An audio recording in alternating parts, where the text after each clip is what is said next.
وقفہ تو ختم ہو چکا ہے، لیکن یہ وقفے سے پہلے آپ میری خاندان کی شان میں کیا فرما رہے تھے؟ نہیں، میں نے کہا تھا کہ آپ کی جو آپ نے بتایا اپنے خاندان کے بارے میں، تو میں نے فرمایا کہ آپ کا فیملی بیک گراؤنڈ تو ماشاءاللہ بہت اچھا ہے، میں نے تعریف کی تھی. بس زیادہ نہیں، ہمیں پتہ ہے میں نے تعریف کی تھی سر. ہم الیکشن لڑ رہے ہیں، مجھے پتہ ہے کہ تعریف کس انداز سے اور کس طرح سے کی جاتی ہے. رہنے دو، زیادہ پھیلنے کی ضرورت نہیں ہے. آپ میرے یہ تو تمیز سے زیادہ بات نہیں، کریں. میں بھی تمیز سے بات کر رہا ہوں. میری بدتمیزی دیکھی نہیں ہے آپ نے. ابھی میں بہت کمپوز ہوں، اس لیے کہ میں ٹی وی پہ ہوں. میں بدتمیزی کر نہیں رہا ہوں آپ سے. یہ جو آپ نے تعریف کی ہے نا، مجھے اس کا انداز سمجھ میں آتا ہے. مجھے پتہ ہے کہ تعریف کس طرح سے کی جاتی ہے. میں نے، میرے باپ اور میرے دادا نے، 3 آدمیوں نے کیا کما لیا، تمہارے آگ لگ گئی؟ ارے بھائی، کون نہیں کما رہا ہے اس ملک سے؟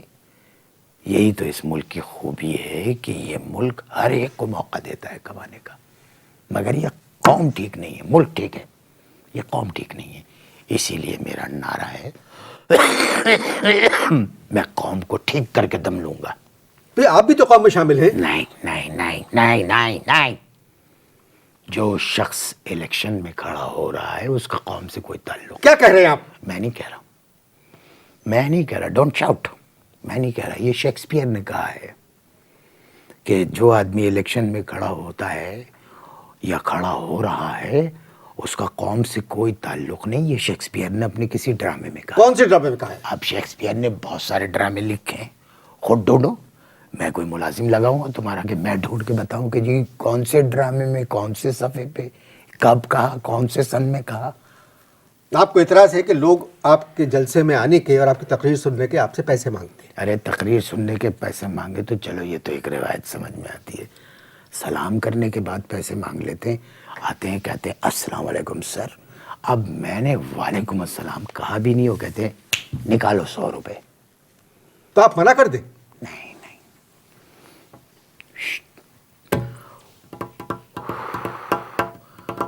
18 تاریخ تک میں خاموش ہوں. 18 کے بعد بات کروں گا. آپ ڈیفنس سے کھڑے ہو رہے ہیں قومی اسمبلی کے لیے. جی.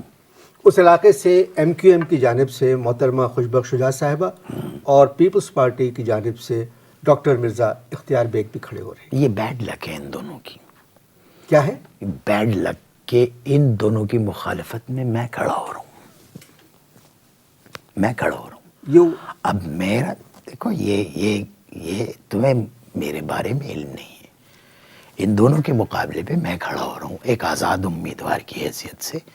میرے تمبو کے سامنے دونوں کے تمبو لگے ہوئے. اب ظاہر ہے الیکشن کمپین ہو رہی ہے، ہر آدمی اپنے تمبو میں میوزک بج رہا ہے. ظاہر ہے لوگوں کو وہ کرنے کے لیے، پروپگیٹ کرنے کے لیے. کوئی بخش جائے سردی میں کارنر میٹنگ کر کے. جی، آپ کی آواز وہی تقریروں کی وجہ سے ٹھنڈ لگ گئی ہے. تو میرے تمبو کے سامنے ان دونوں کے تمبو لگے. اب خوشبخش شجاعت صاحبہ کے تمبو سے گانا بج رہا ہے میں بن پتنگ اڑ جاؤں. میں بن پتنگ اڑ جاؤں. ان کے برابر میں جو دوسرے جن کا نام آپ نے لیا، ڈاکٹر مرزا اختیار بیگ، جی، ان کے تمبو سے آواز آ رہی ہے اختیار بیگ صاحب کے.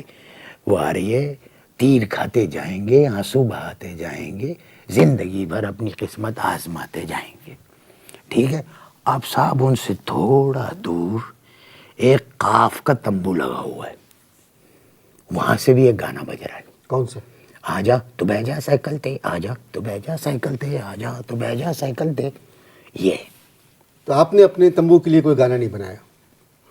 ہاں، میں نے اپنے انتخابی نشان کے اس سے میل کھاتا ہوا ایک نغمہ بنایا ہے. کدو میرا گلشن ہے، گلشن کا خدا حافظ. کیا کہا؟ کیسا دیکھو جاندار ہے نا، جھٹکا لگانا تمہیں. کدو میرا گلشن ہے، گلشن کا خدا حافظ. ہمارے مستقبل کے لیڈر بقول ان کے یہ 18 فروری نہیں، ایک منٹ میں اپریشیٹ کر دوں. تم نے کہا ہے ہمارے مستقبل کے لیڈر، بیوٹیفل. اب بولو. ہمارے میرا گانا یاد رکھنا. جی جی. کدو میرا گلشن ہے، گلشن کا خدا حافظ. جی. بڑی مہربانی, یہ ذرا پروموٹ کر. مستقبل کے لیڈر بقول ان کے یہ محترمہ خوش بخش شجاعت اور مرزا اختیار بیگ کے سامنے جیت بھی سکتے ہیں. یہ کہہ رہے ہیں کدو میرا گلشن ہے. گلشن کا خدا حافظ. گلشن کا خدا حافظ. جی دوسرا وقفہ بھی ختم ہو چکا ہے. وہ تو ختم ہو گیا ہے وقفہ کو چھوڑو, تم یہ سب چھوڑو. یہ وقفہ لینے سے پہلے ہی آپ نے یہ کہا کہ جملہ کیا کہا آپ نے جملہ یہ کہا کہ مستقبل کا لیڈر جو ہے وہ گا رہا ہے کہ کدو میرا گلشن ہے, گلشن کا خدا حافظ. جو آپ کا انتخابی نشان تھا, جو گانا بنایا تھا, وہی گانا میں نے سنا دیا. سیانے نہیں بنو. اس ٹون میں نہیں سنایا جس ٹون میں میں نے گایا تھا نا, اس ٹون میں نہیں سنایا. میں تیرے ٹون سمجھتا ہوں, سمجھے. اگر میں پاور میں آ گیا نا, میں اگر جیت گیا تو سب سے پہلے تجھے ٹھیک کروں گا, یاد رکھنا, تجھے, سمجھے. اور مختلف چینلز کے بڑے بڑے میزبان ادھر ادھر ہو گئے تو کیا بیچتا ہے میرے سامنے. آپ بھی تمیز سے بات کریں. زیادہ نہیں, دماغ نہیں خراب کرنا. جو کام ہے تمہارا سوال کرنا وہ کرو.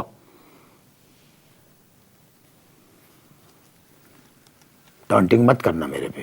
آپ سمجھتے ہیں کہ حلقہ 250 سے محترمہ خوش بخش شجاعت اور ڈاکٹر مرزا اختیار بیگ کے خلاف آپ جیت جائیں گے؟ یہ ٹون ٹھیک ہے, اسی ٹون میں باقیہ انٹرویو کرنا.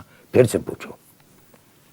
آپ سمجھتے ہیں کہ حلقہ 250 ڈیفنس سے محترمہ خوش بخش شجاعت اور محترم مرزا اختیار بیگ کے خلاف آپ جیت جائیں گے؟ اصل میں دونوں ڈرے ہوئے ہیں. حلیم صدیقی سے نہیں, مجھ سے. اب پوچھو کیوں. مجھ سے اس لیے ڈرے ہوئے ہیں کہ میں ایک آزاد امیدوار ہوں, اور یاد رکھنا اس ملک میں صرف آزاد امیدوار جیت سکتا ہے. قوم سے آپ صرف اس لیے ناراض ہیں کہ یہ قوم آپ سے پیسے مانگتی ہے. ارے بتاؤ, جو قوم یعنی مستقبل کا راستہ دکھانے والا ایک آدمی بیٹھا ہوا ہے, اس سے یہ پیسے مانگ رہے ہیں, شرم کی بات ہے. ڈوب مرنے کا مقام ہے. اب میں زیادہ کیا قصہ سناؤں آپ کو. اب سناؤں گا تو بات پھیلتی چلی جائے گی. اگر آپ کہیں تو میں ایک قصہ سنا دوں اس قوم کا کہ میرے ساتھ ابھی لیٹسٹ ہوا کیا ہے. بھائی اصل میں ایک کارنر میٹنگ سے خطاب کرنے میں جا رہا تھا, ٹھیک ہے. اب وہاں پر 4 آدمیوں کا انتظام کیا جو مجھے کندھے پہ بٹھا کے وہاں کارنر میٹنگ تک لے جاتے. لو بھائی میں اپنی گاڑی میں بیٹھا, ٹیں پاں پوں, گاڑی واڑی نکلی, گاڑی پہنچی. اب گاڑی پہنچ گئی, میں وہ جو کارنر میٹنگ تھی اس سے تھوڑا سا پہلے گاڑی روک کے اتر گیا. وہ 4 آدمی میرے منتظر تھے. لو بھائی انہوں نے کیا کیا, ان 4 نے مجھے پکڑ کے ایک لنگڑے کے کندھے پہ چڑھا دیا. اب وہ لنگڑا جیسے ہی کھڑا ہوا یوں کر کے تو میں یوں ہوا اور ڈاڑ کر کے میں جا گرا. لو بھائی بجائے اس کے کہ مجھے اٹھاتے سب چیخنے لگے مٹی مٹی مٹی اور میرے کو مارنے لگے. اب وہ کر تو صفائی رہے تھے لیکن وہ لگ رہا تھا مجھے مار رہے. خیر اٹھاؤ. وہ انہوں نے پھر اٹھا کے دوبارہ مجھے لنگڑے کے اوپر بٹھا دیا. لنگڑا پھر یوں کھڑا ہوا, پھر یوں کر کے جو وہ لیا, 10 انچ اس کی ٹانگ چھوٹی تھی, ایک ٹانگ سے دوسری ٹانگ 10 انچ چھوٹی. وہ پھر ڈس بیلنس ہوا. یہ میں نے کہا یہ جا رہا ہوں میں, ڈڑاڑ کر کے پھر گرا. لو بھیا میں نے ان سے کہا, میں نے کہا بھائی خدا کے واسطے مجھے اس کے کندھے پہ کیوں بٹھا رہے ہو. تو 4 میں سے ایک آدمی کہنے لگا صاحب یہ مزدور ہے, ہر قسم کا بوجھ برداشت کر سکتا ہے. لو بھائی میں نے آنکھیں بند کر لی. اس کے بعد پھر انہوں نے اٹھایا اور تیسری دفعہ مجھے اٹھا کے دوبارہ اس لنگڑے کے کندھے پہ بٹھایا. وہ یوں کر کے کھڑا ہوا اور سٹارٹ پوائنٹ پہ دوبارہ آ گیا. اور بتاؤ جیسے ہی میں نیچے اترا تو وہ لنگڑا مجھ سے کہنے لگا لاؤ بھائی 3000 روپے, 3 دفعہ تمہیں وہ اٹھایا ہے. اور جیسے ہی میں گرا سٹارٹ پوائنٹ کے اوپر, سارے وہاں کھڑے ہوئے چیخنے لگے ہمارا کدو آئے گا, آئے گا بھائی آئے گا, یہی کدو آئے گا.